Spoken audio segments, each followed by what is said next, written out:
guys, Yami Sorceress here. My, giant box today, isn't it? It's probably the largest I've had on any of these videos. Yes, you guys voted, and by a very small margin. Seto Kaiba won. So here's the next unboxing, and... well, to be honest, I kind of knew he would come in a giant box because people who have gotten this figure all say his box is ginormous, and we all know why. It's that gravity-defying cape. I would love to make one. But seriously, stop gaping at this because I'm just exaggerating it. It looks better flat, but the point is that it's still large. Makes for a good headrest. Okay, I approve.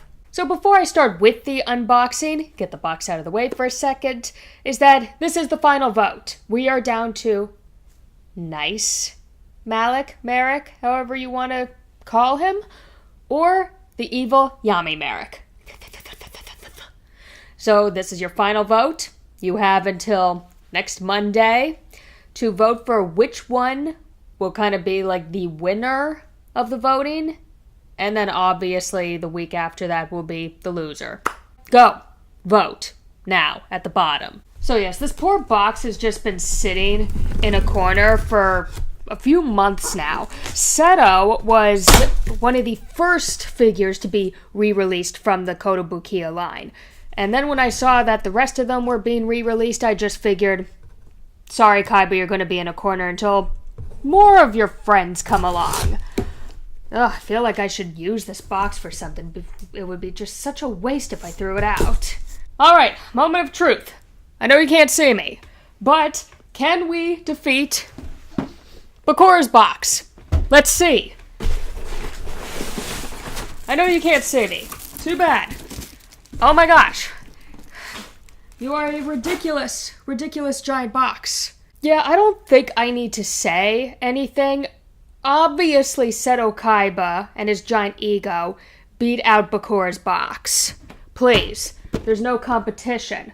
Remember how Bakura's box looked so giant in the other reviews? Kaiba wins. Done. Of course, it's that cape. It's always the cape. Whenever you get a Seto Kaiba figure, it's his cape that usually is the reason for the giant box. But I'm not going to complain because I do like the Kotobukiya boxes. Oh my lord. Why are you so large? Just take a look at this for a moment. Let me put this sideways. Yeah. Good job, Kaiba boy. Just the same with all the other Kotobukiya figures from the Yu-Gi-Oh line in this series, is that yes, front view, you have his picture down on the bottom right, and then you have him in all of his glory. You could definitely see that long, big, giant coat in there. Once again, you are looking for all your authentic signs to make sure that it is an authentic figure. This goes to the Art FXJ down at the bottom, Kotobukiya as well, and an NAS black sticker up in the top. And once again, check to make sure that on every other side, except for the side of his glorious handsomeness there, that it does say and have the Kotobukiya symbols along each and every side. So this is the back side of the box. If you remember from Joronji's unboxing and review, is that it's very similar. You do have now the Blue Eyes White Dragon wing. And this is transparent so you can see straight through, see Seto Kaiba's head in the back. But it's kind of hard to pick out just with the blue design. But yes, there is the Blue Eyes White Dragon being portrayed. I know you can't see it, just trust me that it is there. And then this circle on the side is like the blast coming from the attack. But anyway, another transparent part. It is disappointing how you cannot really see that it is the Blue Eyes White Dragon. It doesn't really pick up because the whole background is blue. Not the best job on their part, but we all know as Yu-Gi-Oh fans what is going on. Side view, just like all the other boxes, it shows all of Seto Kaiba, what his figure looks like once you get the box opened. And once again, it's just a very nice display for those of you who want to keep your boxes. And top side of the box, seen straight through down onto his head. And it's very similar to the front of the box. And the bottom. Usually for the bottom of these figures, you would see more warning labels, but because this box is so giant, you actually have a blank space up here. But main point is, we all know the routine. Don't let your kids eat this. It's bad for them. Don't let yourself eat this. It's bad for you. Alright, let's get the show on the road on this giant, giant box. And similar to the other boxes, if you guys note, inside you get a sparkly background for Seto as well. Now, I don't know, the box is just disappointing me this time. Nothing against silver. In everyday life, I would really like silver. And by the way, yes, you can use this, put the figure in it, and make it all epic looking like we did with Atem. But why silver? No, I think I get it. Blue Eyes White Dragon, there needs to be some white involved, but he just seems more of a blue character. Of course, but okay, silver. Okay, so without releasing him from his plastic prison, is that already? It's the cape. It's always the cape for him that makes him such a large figure. But what I do like at the moment, maybe this is just me taking my first glance at him, is that he does seem taller than the rest of the characters in the Kotobukiya line. So I will compare them in a moment. And that would be good because Seto is very tall. Massively tall. So now taking him out of his plastic bin, of course we have our little direction pack, which by the way, it did help me a lot with Atem in the last video. But I'm pretty sure we all know what's removable on Seto and what isn't. We are going back to the whole, of course they have their own dual discs, and the tiny little cards that we all just love to lose. But let's take off your plastic encasings, and there was a lot of plastic on his cape, but I have to say this immediately, is that the shadowing on this cape is exquisite. It's beautiful, and I'll zoom in a moment, but I mean, just take a look from a distance from the camera. He's already such a large figure for a 1/7 scale. And, I mean, of course, it's his clothing, but I do like how it looks larger than what I thought it would have. So we all have to thank you for your obnoxious gravity-defying coat. Now let's bring back just for a moment Bakura and Yami. And I was correct, is that they did Seto nice in his height. He is the tallest, oh my, by far, and that's how it's supposed to be. What annoyed me a little bit when we were unboxing Joronji is that Yami and him were pretty much the same height, and that's really not true. So I'm glad that, at least for Seto, Kotobukiya realized he's much taller than everyone else. So good job. I am happy he's not the same size as Yami. So let's move in a little bit and discuss his features, and even a couple little flaws that I'm noticing just off the bat. And I have to begin with that I never really liked the way that Kotobukiya designed this figure, his pose, for example. I mean, I like the fact that he's not really looking straight out. His head is turned and he's looking over his shoulder at you. So really this is how the figure is supposed to be typically displayed. He is looking sort of like this, but there's not a lot going on. You have to admit this. And in the way that his facial features, they are blocked by his cape, that collar, for example. And that's a bit of a disappointment to me because I think that he should mostly be displayed with his head going more this way so that you see the full effect of not just his cape, but the clothes underneath as well. And it's important to note that he even has the necklace that Mokuba and him share. So I kind of wish that his head would turn just a little bit that way, so it could be a better display. But I knew this was going to be my biggest pet peeve with this figure, and it's disappointing because it changes each day, but it's either between Yami or Seto being my favorite character from the series. Today, yeah, it's Seto. But let's enjoy his facial features for a moment.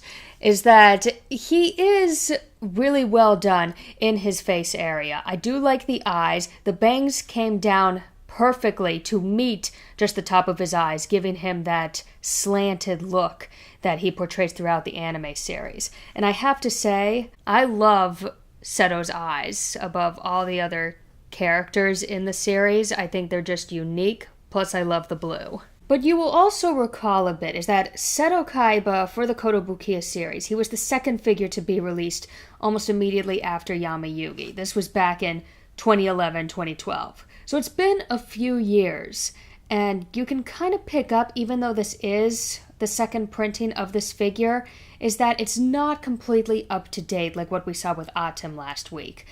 He does have more of a pale feature in his face, not too many shadows throughout. And we can also relate this to his hair.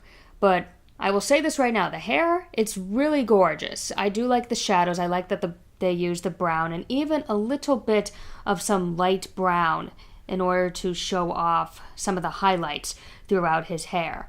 But we kind of run into a problem here, and you see the seam right there. So similar to Yami Yugi is that, yes, there are some seams throughout the hair, and it does bother me a little. They have improved upon this with their Kotobukiya line, but yeah, just a fair warning, you will see a seam line that goes from one end of his hair to the other.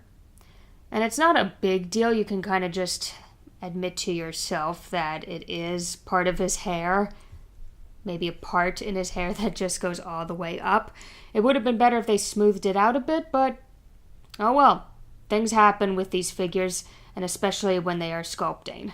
So I know, the pose right now, even without a dual disc, if you could see me in the back, it is very awkward. And I don't think I would ever display him without his dual disc. It just looks a bit too awkward.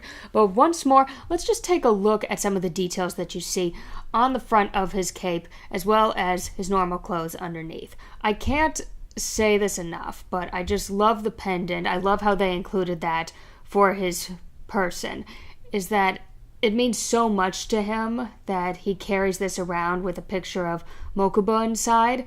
So it's really nice to see that Kotobukiya included this in the figure. But let's even zoom in on it for a moment, is that it's very well done. And I have to say that these little details on his coat, so the little silver buttons, the silver came out really nice. It is a bit shiny. And to add on to this is that he's exhibiting the same paint job as Yami Yugi and even Joronji, is that the cape itself is a gloss finish, and this includes the buttons as well. You can even see with the silver pendant that's holding the little jewel card there, is that that's even metallic as well. However, underneath, very similar to the other figures, now we're getting to a matte finish. I do like how they're mixing the gloss and the matte finish. I think it brings out the figure very well. But let's get to the giant cape. And I know I keep bringing it up that it's huge, but it's a really beautiful cape. I love the paint job on the outside. I love the white, and I love how there is some gray and even some light blues that are going through it to capture the shadows, to capture the wrinkles in his coat. Because this is a complicated coat in general. Not just if you wanted to make this for cosplay, if you ever so wanted to, but just in general. They captured all the wrinkles that's like pulling down on his back here. And that's a really nice touch. And not many sculptures would really go into this much detail. So whoever did this for Kotobukiya, they really understood the whole anatomy and dynamics that a cape goes through, especially one as dynamic as Seto Kaiba's. It matches his ego very well, you have to admit. But we do run into another seam problem. It's not really a problem, but right along here. And I realize why they did this is because they had to break the cape into two different parts, or else it would probably crack, break off. So what they did was that they sculptured the torso first, and then the bottom side, and then attached it. Not a big deal, and it does blend in with the wrinkles pretty well. so it's not a huge deal. Just warning you guys that there is a pretty big seam in the back there. But while we're on this topic, can someone give me a name to what these winglet things are? He must be the only anime character, let alone just any character, to even have a cape with whatever these things are. So I'm moving down a little further to just show you guys something else, and you could probably easily pick it out now. Check out his belt buckle. Is that, yes, it's the nice shiny metallic silver. There's a pretty big paint job air, so you do see some of the black from his belt area going on in. You're not really going to notice it too much unless you're like me, going straight in and finding these things. Just to let you guys know is that, yeah, okay, there was a little bit of a paint job air right there. And this may just have been my figure, sadly. Maybe yours was better, but go ahead, check it out one day on your figure and see if it is like that for you as well. And now moving further down is that I almost had to diss Kotobukiya on something, but then I had to look up some images for myself. Is that I could have sworn he wore boots, and that you would see like some seam or something that would move away from the pants into the boots. No, apparently he does not wear boots. All this time I really thought he did. It's pretty much exactly what you are seeing. It's pants that somehow just go all the way down with blue straps wrapped around them, and somehow they turn into shoes. Incredible, Kaiba, you're pretty much just wearing a jumpsuit now that I think about it. Even still, though, it might bother me just slightly that it's really just one color. There's not a lot going down there that's really eye-catching except for the straps. So the pants in general, you're mostly getting a black matte finish. Very few shadows and highlights going throughout. Every now and then you'll see like a little bit of detail, a little bit more of a black area or a grayish area to capture the wrinkles. But for the most part, it really just seems that the paint job was one color. And this goes into the straps as well. It's a bit disappointing, but once again, this is going back to the fact that he was originally created back in 2011 and 2012, even before that when they were doing the first sculpture test of him. So back then, yeah, figures, they didn't really have a lot of amazing paint jobs to them. So it is a bit disappointing, and I have to keep reminding myself that it's really not Kotobukiya's fault in this case. If they did re-release him with a new paint job, it probably would have been a little bit better. And a little bit more on the lining of his cape. So the lining, it is a nice maroon reddish color, and they did a very nice job highlights and darkening on the cape in general, so capturing these wrinkles and highlights even going throughout the lining of his cape. In one way, I do wish that they kept with the glossy paint job finish like they did with the outside of the cape. It might have detracted, though, from the rest of the inside of his garment, so that's probably why they did not choose to do it. I just think it would be a really nice touch to have more of a glossy red look that'll match the outside of his cape as well. But just taking a step back from the whole paint job and me dissing it, no offense, but the details are still exquisite. Kotobukiya always does an amazing job with their figures when it comes to sculpting. So all the details are there. This goes to his arms even. So once again, we see the buttons. We even have the Kaiba Corporation symbol on his jacket. And it's very well done, even all the way down to his arm bracelets here. So really, I can't diss Kotobukiya for a paint job, because really it's the sculpture, it's the perfect little details that they put into their figures that make them the price that they are. So yes, these are expensive figures, but they are worth the price just because of the details and just the time that the sculptor took to create each and every one of these little wrinkles and each and every one of these delicate little bands. Which, by the way, I have heard that the cape, it can break pretty easily. This is one of these things that if you do drop the figure, the cape is probably going to split into two. So be warned about that.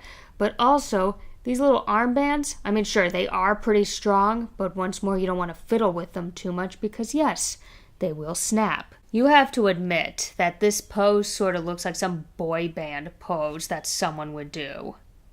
It's just a little too awkward for me. So let's move on and get his dual disc on. At least then he would look somewhat normal. Yeah, sexy Kaiba does belly dancing. We all know this. So what comes with your figure if you choose to get him is that just like all the other Kotobukiya figures except for Atem, you do have your lovely dual disc.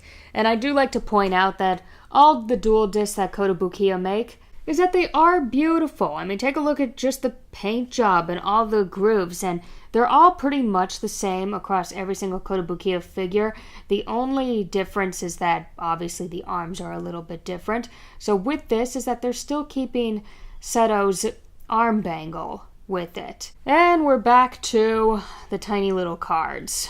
So like most of these figures, you will probably lose these very easily. They usually don't stick too well to the figure. So with Seto, you have your 1 card as well as your stack of 5 cards. And we will soon see if he can hold these pretty well. So just testing before I put on the dual disc, the single card that goes into his backhand. Yep. Oh my. Well, I kind of expected this. So his hand is exactly like this. So you have your index and your middle finger sticking out. You have your thumb lightly pressing on the top of these 2 fingers for him. And that's not a lot of grip. This is going to fall off almost immediately. That's a big issue I am having right now. I mean, let's even see if I can remove his arm and place the dual disc on it without that card coming out. So I know it comes out at the bangle. Oh, it's tightly in. Okay, that's a good sign. I don't want to be leaning on your cape, though. I don't want it to break off. Here we go. There you go. Slip you on. Hopefully you fit. Oh, boy. Okay, we're having it's not as bad as Joronji. Joronji, I really did not like how his hand would go in and that it would be super easy to take out. With this, it's not as secure as his original arm. In fact, it wobbles. Well, I mean, if you don't touch it, it's not going to wobble unless a nice breeze goes through your room. It just seems like it could have been a little bit more snug. Well, the good news is that the single card stayed in, so let's try the stack of cards. Stack of cards goes... Oh yeah, it's a much better grip. Of course, I'm putting it in backwards. You don't want to show your hand to your opponent. There we go. So his other hand has more of a grasp. All of the fingers and the thumb at the bottom. So it holds the cards way more securely. I mean, already he looks 1,000% better just having his dual disc hand on than his other weird pose. You have to admit it. They should have just included him with the dual disc and no extra arm. It's just a pose that you can't do unless you have a dual disc on you. Let's end this unboxing by looking at some price specs where you could pick up your own Seto Kaiba with a giant coat that's almost as big as his ego, because nothing is as big as his ego. So I usually like to unbox figures immediately when they come in that are hot off the press, but sadly he's been sitting around for a few months. I apologize. So my usual places, I got him off of Hobby Search. Yeah, he's sold out. Sorry. And more than likely, he's not coming back into stock anytime soon.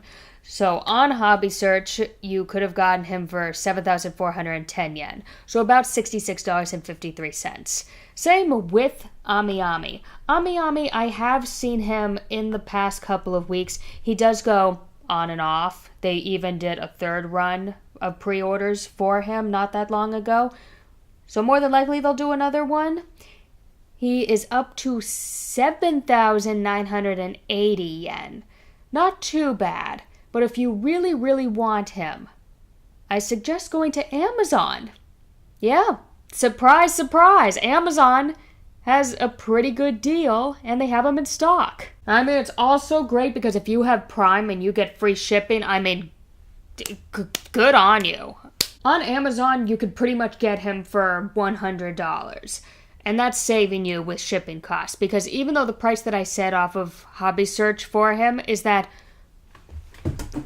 this box I mean, this is pretty much the airplane. This is the airplane that flew him here. It's such a large box, and we all know large boxes mean higher shipping prices.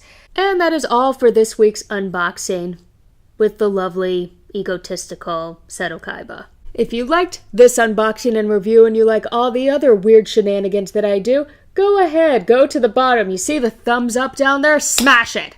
Smash it. Let your ego show, your evil, evil ego, and give it a thumbs up. I would love you. Even better, subscribe to me. Yes, I will love you even double for the rest of your lives because I am that much of a lover. And remember, we have one more vote. So who's going to win it? Is it going to be the sweet Malik, or is it going to be Yami Marik? Pretty much you are choosing between good and evil. Who's going to win here? The good or the bad? More unboxings and reviews to come, but in the meantime, Seto Kaiba and his gravity-defying coat and Yami Sorceress, we are out. Ciao, people!